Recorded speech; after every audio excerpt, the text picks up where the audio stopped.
Hello అండి. ఈరోజు ఇంట్లోనే టేస్టీగా ఉండే పానీపూరి చేస్తున్నాను.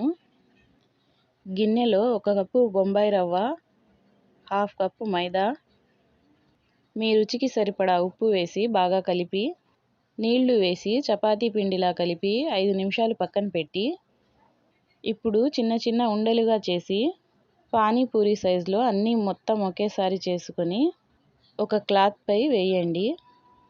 ఇప్పుడు నూనె బాగా వేడి అయిన తర్వాత ఒక్కొక్కటి వేసి బాగా వేయించి ప్లేట్లో తీసుకొని పక్కన పెట్టుకోండి.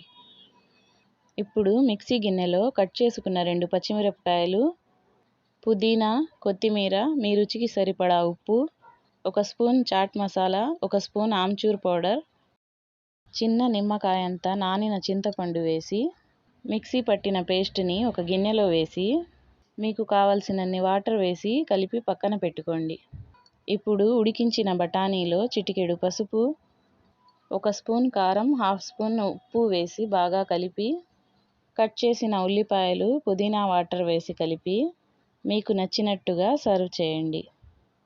అంతేనండి, చాలా ఈజీగా టేస్టీగా ఉండే పానీపూరీలు ఇంట్లోనే చేసుకోవచ్చు. ఈ వీడియో నచ్చితే లైక్, షేర్ అండ్ సబ్స్క్రైబ్ చేయండి.